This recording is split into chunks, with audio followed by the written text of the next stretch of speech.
السلام عليكم ورحمة الله وبركاته. إن الحمد لله نحمده ونستعينه ونستغفره ونعوذ بالله من شرور أنفسنا ومن سيئات أعمالنا. من يهده الله فلا مضل له ومن يضلله فلا هادي له. وأشهد أن لا إله إلا الله وحده لا شريك له وأشهد أن محمدا عبده ورسوله. أما بعد فإن خير الحديث كتاب الله وخير الهدي هدي محمد صلى الله عليه وسلم وشر الأمور محدثاتها وكل محدثة بدعة وكل بدعة ضلالة وكل ضلالة في النار. فأعوذ بالله السميع العليم من الشيطان الرجيم من همزه ونفخه ونفسه. بسم الله الرحمن الرحيم. يا أيها الذين آمنوا اتقوا الله حق تقاته ولا تموتن إلا وأنتم مسلمون. يا أيها الناس اتقوا ربكم الذي خلقكم من نفس واحدة وخلق منها زوجها وبث منهما رجالا كثيرا ونساء واتقوا الله الذي تساءلون به والأرحام إن الله كان عليكم رقيبا. يا أيها الذين آمنوا اتقوا الله وقولوا قولا سديدا يصلح لكم أعمالكم ويغفر لكم ذنوبكم ومن يطع الله ورسوله فقد فاز فوزا عظيما. أما بعد أعوذ بالله من الشيطان الرجيم. بسم الله الرحمن الرحيم. قال الله عز وجل في القرآن المجيد: أتى أمر الله فلا تستعجلوه سبحانه وتعالى عما يشركون. وقال تعالى عز وجل: وأوحي ربك إلى النحل أن اتخذي من الجبال بيوتا ومن الشجر ومما يعرشون.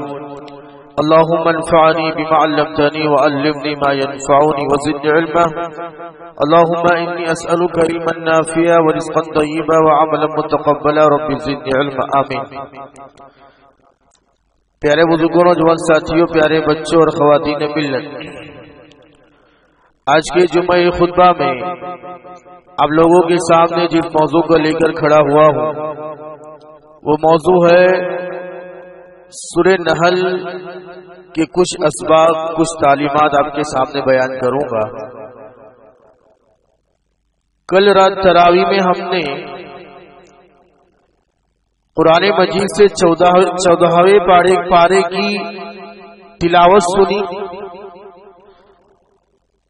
اس پارے کے اندر 2 سوروں کا ذکر اللہ تعالیٰ نے کیا ہے. ایک سورہ حجر جس کا اکثر حصہ 14ویں پارے میں ہے، اور پونے پارے میں ایک سورہ ہے جس کا نام ہے سورہ نحل، جو ہم نے کل رات پوری سنی الحمدللہ. سورہ نحل سے کچھ باتیں آپ کے سامنے رکھوں گا، کچھ تعلیمات جو اللہ تعالیٰ نے مجھے اور آپ کو سکھائی ہے وہ رکھنے کی کوشش کروں گا. یہ سورہ مکی سورہ ہے. جب آپ صلی اللہ علیہ وسلم ہجرت کرنے کے بالکل قریب تھے، مکہ سے مدینہ جانے کے بالکل قریب تھے، یہ سورہ اس وقت نازل ہوئی. اس سورہ کے اندر 128 آیت ہے. اللہ تعالیٰ نے الگ انداز میں اس سورہ کی شروعات کی. اتی امر اللہ فلا تستعجلوا سبحانہ وتعالی عما یشرکون. اللہ تعالیٰ فرماتا ہے کہ اللہ تعالیٰ کا حکم آ گیا، فلا تستعجلوا، تم جلدی مت مچاؤ، اتاور مت کرو تم. سبحانہ وتعالی عما یشرکون، اللہ تعالیٰ کی ذات پاک ہے، بلند ہے ہر اس چیز سے جس کو تم شریک کرتے ہو اللہ تعالیٰ کے ساتھ. یہ آیت کریمہ مشرکوں کے بارے میں نازل ہوئی ہے. مشرک لوگ آپ صلی اللہ علیہ وسلم کا مذاق اڑایا کرتے تھے. آپ صلی اللہ علیہ وسلم کو پاگل، دیوانہ، مجنون کہا کرتے تھے. آپ صلی اللہ علیہ وسلم کو الگ الگ القاب سے پکارا کرتے تھے. آپ صلی اللہ علیہ وسلم کی تذلیل، اپمان کیا کرتے تھے. یہ مشرکان مکہ آپ صلی اللہ علیہ وسلم پر جو کتاب نازل ہوئی قرآن مجید، اس کا بھی مذاق اڑاتے تھے. قرآن مجید کا مذاق اڑانے والے مشرکان مکہ آپ صلی اللہ علیہ وسلم کو کہتے تھے، کہاں ہے تیرا رب؟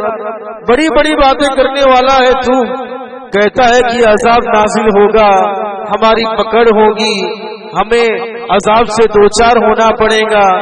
کیا بات ہے، کہاں ہے تیرا رب اور کہاں ہے تیرے رب کا عذاب؟ نعوذ باللہ. مشرکان مکہ آپ صلی اللہ علیہ وسلم کی توہین کرتے تھے اور ساتھ ہی ساتھ قرآن مجید کا مذاق اڑاتے تھے.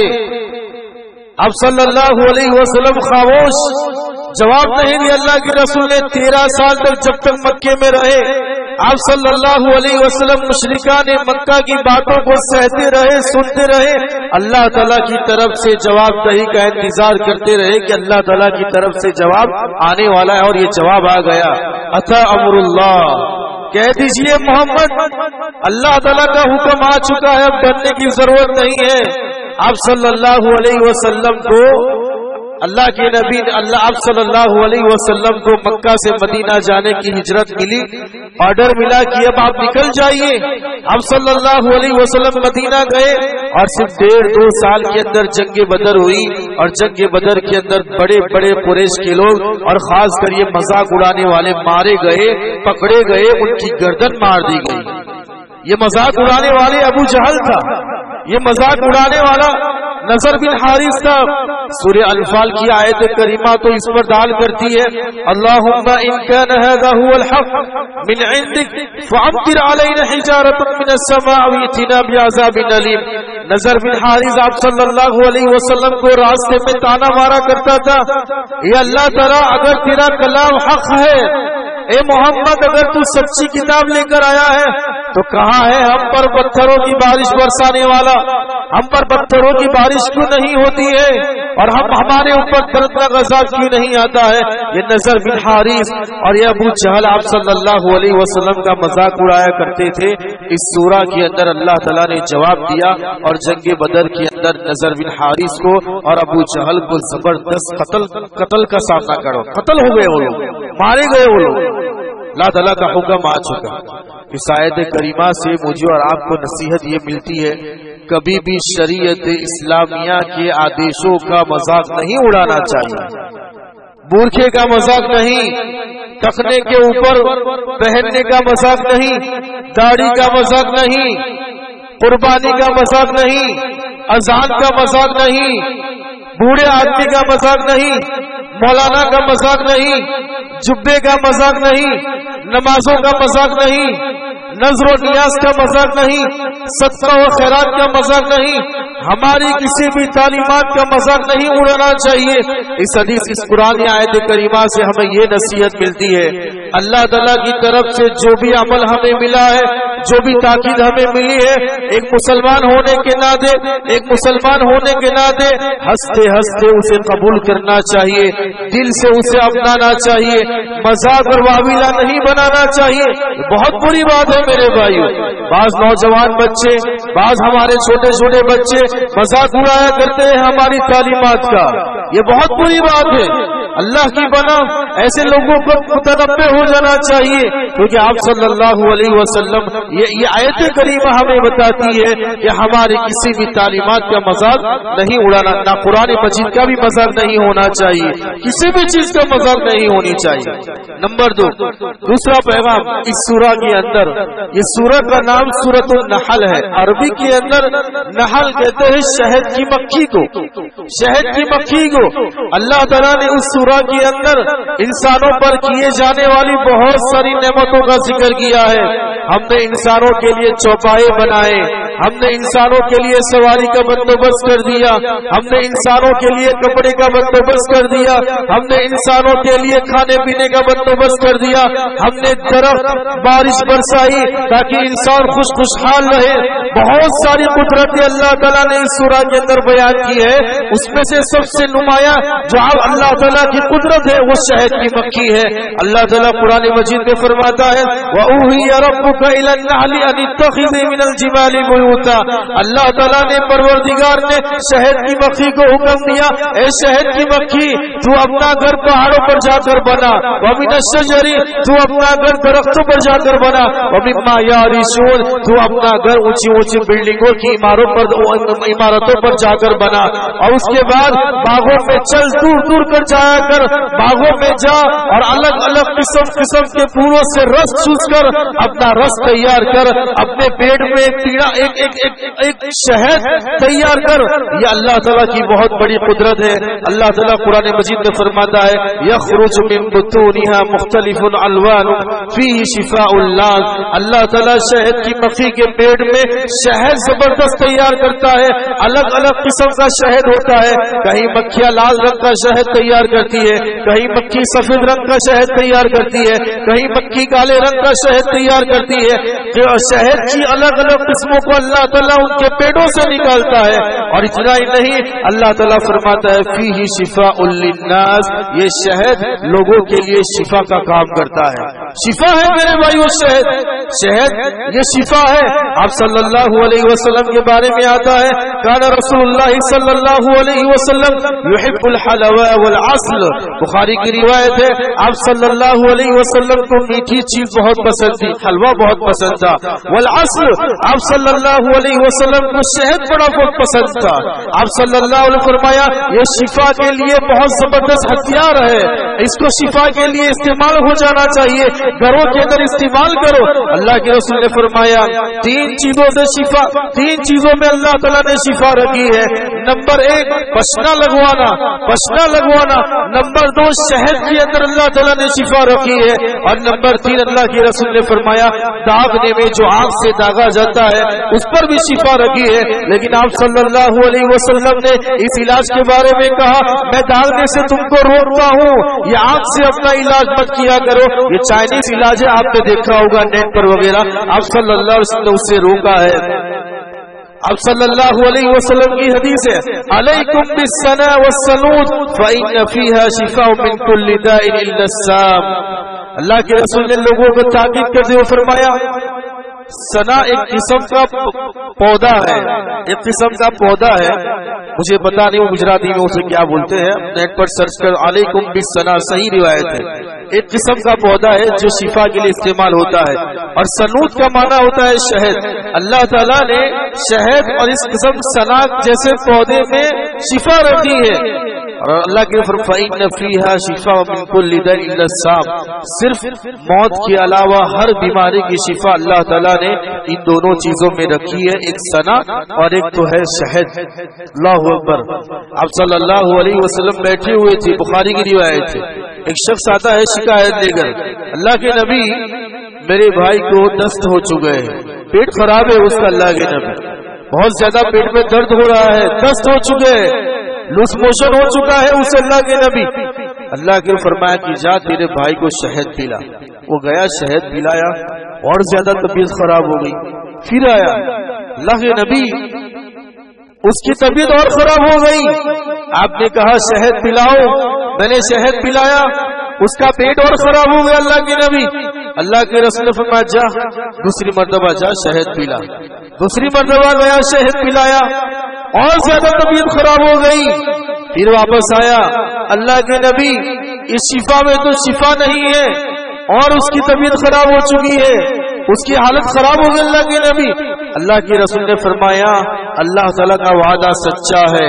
اللہ تعالیٰ نے قرآن مجید میں فرما دیا کہ شہد کے اندر شفا ہے تو ہے, تیرے بھائی کا پیٹ جھوٹا ہے, جا تیسری مرتبہ جا اور جا کر اسے شہد پلا. وہ شخص تیسری مرتبہ جاتا ہے, اپنے بھائی کو شہد پلاتا ہے, اللہ تعالیٰ اسے شفا دے دیتا ہے. لہذا شہد گھروں کے اندر استعمال ہونا چاہیے, یہ اللہ صلی اللہ علیہ وسلم نے بھی کہا ہے, اور یہ زبردست چیز ہے. تیسری بات, اس سورہ کے اندر ایک اہم موضوع لیا گیا ہے, جو ظلم کرتے ہیں اللہ تعالیٰ انہیں مہلت دیتا ہے. ظلم کرتے ہیں, ظلم کرنے کے بعد ان کی زندگیاں خوشحال نظر آتی ہے, لیکن واقعی اللہ تعالیٰ کا قانون ہے ظلم کرنے والے کو اللہ تعالیٰ مہلت دیتا ہے. وَلَوْ يُؤَاخِذُ اللَّهُ النَّاسُ بِظُلْمِهِمْ مَا تَرَكَ عَلَيْهَا مِن دَابَّةٍ. اللہ تعالیٰ جو لوگ دنیا کے اندر ظلم کرتے ہیں، گناہ کرتے ہیں، اگر اس کو پکڑنا شروع کر دے تو یہ ساری مخلوقات اور سارے جانور ختم ہو جائیں گے۔ اللہ کا قانون یہ ہے وَلَكِنْ يُؤَخِّرُهُمْ إِلَىٰ أَجَلٍ مُّسَمًّى، ایک وقت تک اللہ تعالیٰ انہیں مہلت دیتا ہے، ابھی سدھر جائے گا، ابھی سدھر جائے گا، ابھی توبہ کر لے گا۔ فَإِذَا جَاءَ أَجَلُهُمْ لَا يَسْتَأْخِرُونَ سَاعَةً وَلَا يَسْتَقْدِمُونَ، اور جیسے ہی اللہ تعالیٰ پکڑنا شروع کرتا ہے ذرہ برابر بھی مہلت نہیں دیتا، ذرہ برابر بھی مہلت نہیں دیتا۔ یہ ظلم کرنے والے، لوگوں کا مال ہڑپ کرنے والے، لوگوں کا مال کھانے والے، اللہ تعالیٰ نے متنبہ کیا ہے سدھر جاؤ، اللہ تعالیٰ مہلت دے رہا ہے تمہیں، اللہ کی بارگاہ میں توبہ کر لو۔ اگر اللہ تعالیٰ نے پکڑ لیا تو پھر وہ چھوڑنے والا نہیں ہے۔ بخاری کی روایت ہے، آپ صلی اللہ علیہ وسلم فرماتے ہیں ان اللہ لا یملی للظالم، اللہ تعالیٰ ظالم کو مہلت دیتا ہے، سدھر جائے گا سدھر جائے گا، حتی اذا اخذہ لم یفلتہ، جب اللہ تعالیٰ اسے پکڑنا شروع کرتا ہے پھر اللہ تعالیٰ چھوڑتا نہیں ہے۔ اور آپ صلی اللہ علیہ وسلم قرآن مجید کی یہ آیت کریمہ بیان فرمائی وَكَذَلِكَ أَخْذُ رَبِّكَ إِذَا أَخَذَ الْقُرَى وَهِيَ ظَالِمَةٌ إِنَّ أَخْذَهُ عَلِيمٌ شَدِيدٌ، اللہ تعالیٰ نے بہت ساری بستیوں کو ایک مہلت تک، ظالم بستیوں کو مہلت دے رکھی تھی، لیکن جیسے اللہ تعالیٰ نے پکڑنا شروع کیا بہت ہی خطرناک پکڑ کیا اللہ تعالیٰ کی۔ اس لہٰذا اس آیت سے ہمیں یہ سبق ملتا ہے کہ ہمیں سنبھل جانا چاہیے، ظلم کرنے والے کو سنبھل جانا چاہیے۔ اسی طرح چوتھی آیت، اس کے اندر سورہ نحل میں اللہ تعالیٰ نے زبردست منظر کھینچا ہے دودھ کا، جو دودھ ہم پیتے ہیں۔ اب جانتے ہیں دودھ کہاں سے نکلتا ہے؟ دودھ جو مادہ رہتی ہے اس کو اللہ تعالیٰ نے 3 نلیاں رہتی ہے، ایک نلیاں رہتی ہے جو فضلہ جو کھاتی ہے، جو غلاظت ہوتی ہے، ایک نلی اس کی رہتی ہے، اور ایک نلی رہتی ہے خون۔ اللہ تعالیٰ دونوں فضلوں کے درمیان سے خالص دودھ نکالتا ہے۔ قرآن مجید کی آیت کریمہ ہے وَإِنَّ لَكُمْ فِي الْأَنْعَامِ لَعِبْرَةً، یہ چوپائے یہ جو ڈھور ہے وہ تمہارے لیے عبرت کا سبق ہے، اس کو دیکھ کر عبرت حاصل کیا کرو۔ نُسْقِيكُم مِّمَّا فِي بُطُونِهِ مِن بَيْنِ فَرْثٍ وَدَمٍ لَبَنًا خَالِصًا، اللہ تعالیٰ 2 نلیوں کے بیچ میں سے خالص دودھ نکالتا ہے اور وہ سفید اور شفاف ہوتا ہے، اتنا زبردست دودھ ہوتا ہے جو اللہ تعالیٰ بیچ سے نکالتا ہے۔ ایک تو خون ہوتا ہے جو لال ہوتا ہے، اور ایک فضلی نلی ہوتی ہے جو غلاظت جانوروں کی جمع ہوتی ہے۔ اللہ تعالیٰ ان دونوں نلیوں کے درمیان سے خالص اور سفید اور زبردست دودھ نکالتا ہے جو ہم لوگ پیتے ہیں۔ سائغا للشاربین، پینے والوں کے لیے لذیذ معلوم ہوتا ہے، بڑے شوق سے ہم دودھ پیتے ہیں۔ بڑی بات ہے میرے بھائیو، دودھ اللہ تعالیٰ کی بہت بڑی نعمت ہے، انسان اس کو استعمال کرتا ہے۔ آپ صلی اللہ علیہ وسلم معراج گئے، معراج کے موقع پر آپ صلی اللہ علیہ وسلم کے سامنے 2 پیالے رکھے گئے، ایک شراب سے بھرا ہوا پیالہ تھا اور ایک دودھ سے بھرا ہوا پیالہ تھا، اور آپ صلی اللہ علیہ وسلم کو چوائس دی گئی ان دونوں میں سے کسی ایک پر پیالے کو چننا۔ آپ صلی اللہ علیہ وسلم نے دودھ والے پیالے کو چنا۔ حدیث کی سمجھوتی بیان کرنے والے علماء لکھتے ہیں کہ آپ صلی اللہ علیہ وسلم نے اپنی امت کو خیر کی تاکید فرمائی، بھلائی کی تاکید فرمائی، اس لیے آپ صلی اللہ علیہ وسلم نے دودھ کا پیالہ چنا۔ شراب کا پیالہ چنتے تو آپ کی قوم گمراہ ہو جاتی، یہ بہت بڑی بات ہے۔ اور آپ صلی اللہ علیہ وسلم کو دودھ پسند تھا، لوگ آپ صلی اللہ علیہ وسلم کی بارگاہ میں دودھ پینے کے لیے لایا کرتے تھے۔ آپ صلی اللہ علیہ وسلم دودھ پیجیے، اونٹنی کا دودھ، بکری کا دودھ، گائے کا دودھ آپ صلی اللہ علیہ وسلم کے بارگاہ میں لایا کرتے تھے۔ ایک مرتبہ آپ صلی اللہ علیہ وسلم بیٹھے ہوئے ہیں، مجلس جمی ہوئی ہے، آپ صلی اللہ علیہ وسلم کے دائنی سائڈ حضرت خالد بن ولید اور بزرگ صحابی بیٹھے ہوئے ہیں، اور آپ صلی اللہ علیہ وسلم کی بائیں جانب حضرت عبداللہ بن عباس ایک چھوٹا سا بچہ تھا، وہ بیٹھا ہوا ہے۔ آپ صلی اللہ علیہ وسلم کی بارگاہ میں دودھ کا گلاس لایا گیا، اللہ کے نبی دودھ پیجیے۔ آپ ساتھ نے دودھ پیا، اور دودھ پینے کے بعد اللہ کے رسول نے ہونا تو یہ چاہیے داہنی سائڈ سے شروع کرتے، لیکن وہاں چھوٹا سا بچہ بیٹھا ہوا ہے، اس کا بھی خیال کرنا ہے۔ عبداللہ بن عباس سے اللہ کے رسول نے پوچھا عبداللہ کیا میں خالد بن ولید کو دے دوں دودھ یہاں سے شروع کروں؟ عبداللہ بن عباس چھوٹا سے بچے اللہ کے نبی پہلے میرا حق ہے برکت والا ہے آپ کا جھوٹا میں پیوں گا برکت حاصل کروں گا لہٰذا میں پہلے پیوں گا۔ عبداللہ بن عباس نے دودھ پیا۔ دودھ بھی بہت بڑی بات ہے، صحت کے لیے تندرستی ہے، انسان کو پینا چاہیے۔ اسی طرح سورہ نحل کے اندر ایک موضوع ہے، اللہ تعالیٰ نے تخلیق کے مراحل بیان کیے ہیں۔ اللہ تعالیٰ انسانوں کو پیدا کرتا ہے تو سب سے پہلے اس کو بچپن دیتا ہے، پھر جوانی دیتا ہے، اس کے بعد بوڑھاپا آتا ہے، اور چوتھا مرحلہ ہے کھوسٹ بوڑھا جو بالکل وردھاوستھا کی اس میں ہوتا ہے، وہ ایسی حالت میں پہنچ جاتا ہے کہ اس وقت نہ تو اسے کچھ یاد رہتا ہے، بھول جاتا ہے، بالکل بچے کی طرح ہو جاتا ہے۔ اللہ تعالیٰ نے وہ اپنی نشانیوں میں سے کہا میں یرد الی ارذل العمر، تم میں سے بعض لوگ ہوتے ہیں جس کو اللہ تعالیٰ بالکل عمر کے 63 آخری مرحلے تک پہنچاتا ہے اللہ تعالیٰ، اور یہ مرحلہ بڑا ہی خطرناک ہوتا ہے۔ اب صلی اللہ علیہ وسلم نے اپنی دعاؤں کے اندر اس مرحلے سے پناہ مانگی ہے، اللہم انی اعوذ بک من الحرم، اللہم انی اعوذ بک من الحرم، یا اللہ تعالیٰ میں تجھ سے حرم سے